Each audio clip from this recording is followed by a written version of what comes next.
Thinking of the younger generation now, what would your advice to them be in terms of maybe going into tech, looking over your own experiences and your career? I mean, I guess you had the foresight or good fortune or whatever to get into the tech sector and to seize those opportunities early on.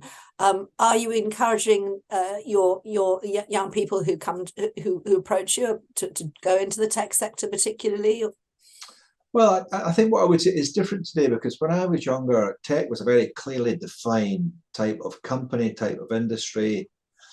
Today, tech is everywhere. It's what we all do. I mean, from the age of 7, 8, 10, you've got a mobile phone and you're understanding tech, you understand apps, you get people doing coding at a very early age, So what I would say to people is, first of all, you've got to find something that you want to do.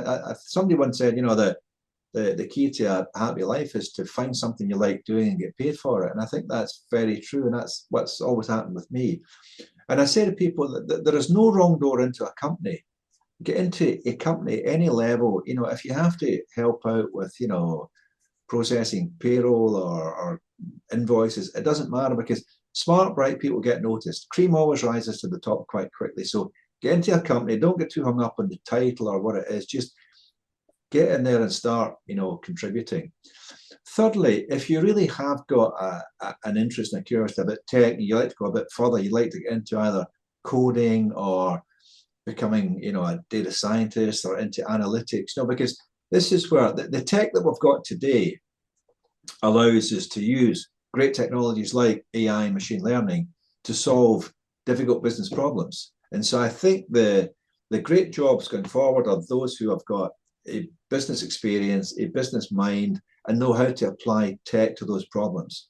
So make sure that you're learning, you're keeping up with where artificial intelligence, machine learning is going.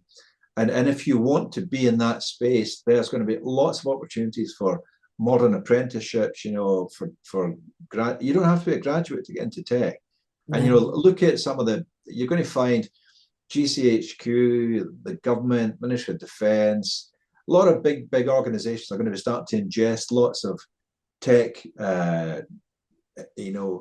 apprentices and graduates, and take one of those jobs, get a bit of training with them, get some on-the-job training.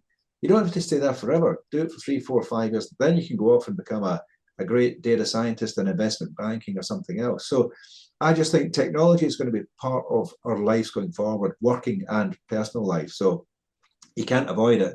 And if you can't avoid it, start to get comfortable with it, embrace it and enjoy it.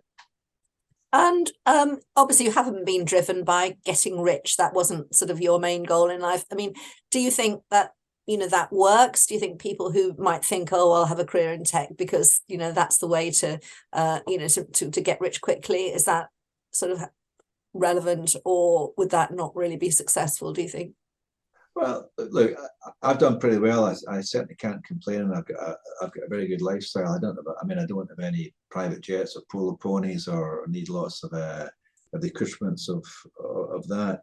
I do think you do have to make a decision at a certain point in your life. If you're going to be, a teacher or a doctor or a public servant or a civil servant, you will know that your earnings have got a limitation, and it's still a pretty good place to be at the top of these professions. But when you go into business, especially entrepreneurial businesses, you know that there is a chance of making money, but there's also a chance of not making it. And you could spend 3, 4, 5 years when a company goes bust. So there's more risk, and with that risk comes reward. I think that's the way it should be. You can't have heaven without hell. And so you do have to have the chance that it all goes pear-shaped.